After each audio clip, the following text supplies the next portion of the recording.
My dream is on passive. আসসালামু আলাইকুম রহমতুল্লাহ। Billing অ্যাড্রেসটা কি এটা সবাইকে জানতে হবে। বিলিং অ্যাড্রেসটাই হচ্ছে আপনার বর্তমান ঠিকানা। আপনি বর্তমান যেখানে রয়েছেন সেটাই আপনার বিলিং অ্যাড্রেস। ওই অ্যাড্রেসটাই আপনাকে দিতে হবে। অর্থাৎ আমি যদি এখন আপনার কাছে কোনো পার্সেল পাঠাতে চাই তাহলে আপনি আমাকে ওই ঠিকানাটাই দিবেন আপনি যেখানে রয়েছেন, বা আপনি যেই ঠিকানাটা দিলে আপনি নিজের হাতে ওই জিনিসটি পাবেন, বা আমি যে পার্সেলটা পাঠাবো সেটা আপনি পাবেন। সেটাই হচ্ছে আপনার বিলিং অ্যাড্রেস বা ঠিকানা। যারা ভাই বিদেশ রয়েছেন তারা ভাই বিলিং অ্যাড্রেসটা নিজের জন্মস্থান না দিয়ে বিদেশটাই দিয়ে দিবেন। কেননা যদি অন প্যাসিভ আপনাকে এখন কোনো কার্ড পাঠাতে চাই, ভিসা কার্ড হতে পারে, মাস্টার কার্ড, যেটাই হোক না কেন, অন প্যাসিভ থেকে আমাদেরকে একটা কার্ড দেওয়া হবে। ওই কার্ডটা যদি পাঠাতে চাই, আপনি রয়েছেন বিদেশ, আপনি দিয়েছেন অ্যাড্রেস আপনার নিজের বাংলাদেশটাই, মানে যেখানে জন্মগ্রহণ করেছেন, তাহলে আপনার এখানে এসে বসে থাকবে আর আপনি ওখান থেকে ওটার পাচ্ছেন না, বাট আপনি অনেক সুবিধা থেকে বঞ্চিত হয়ে যাবেন। অথবা যদি কোনো ভেরিফিকেশন কোড দেয় যে এই কোডটা ছাড়া আপনার ওয়ালেট থেকে ডলার পাঠানো যাচ্ছে না বা কোনো ব্যাংকেও যাবে না, তাহলে আপনি সেটা পাবেন না।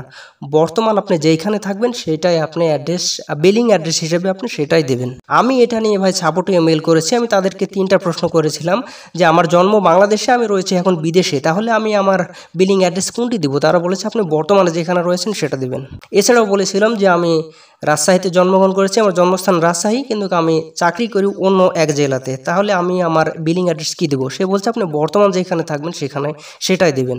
এভাবে আমি অনেক কিছু প্রশ্ন করি। তো যদি আপনার কোনো সমস্যা হয় তাহলে আপনি সাপোর্টে মেল করে এটা চেক করে নিতে পারেন যে আসলে তারা কি বলতেছে। আপনাকে বর্তমান ঠিকানাটাই দিতে বলবে। আমি আপনাকে দেখাচ্ছি ডাইরেক্ট, এই যে দেখুন, আমি এইভাবে তাদেরকে মেল করেছি আর তারা বলেছে এই অবস্থা।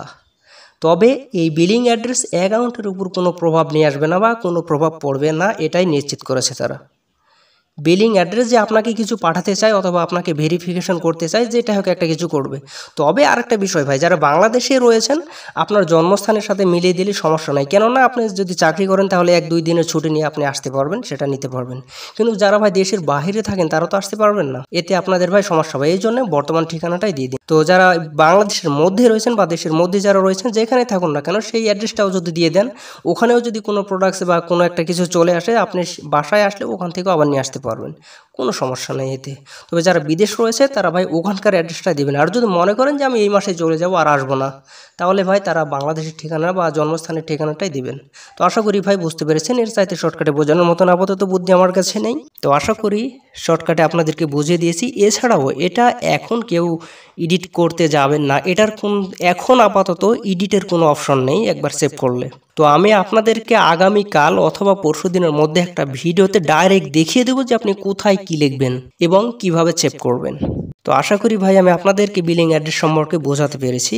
তো যারা বুঝতে পারতেছেন না আমাকে কমেন্টে পার্সোনালি যোগাযোগ করুন, ইনশাল্লাহ উত্তর পেয়ে যাবেন। তো ওয়েট করুন, আমি ভিডিওতে আপনাদেরকে দেখিয়ে দেবো যে কিভাবে কি করতে হবে। সব কিছু অপশন আমি আপনাদেরকে দেখাবো একে একে। তো আজ এই পর্যন্তই। সবাই ভালো থাকবেন, সুস্থ থাকবেন। ধন্যবাদ সকলকে। আল্লাহ হাফেজ।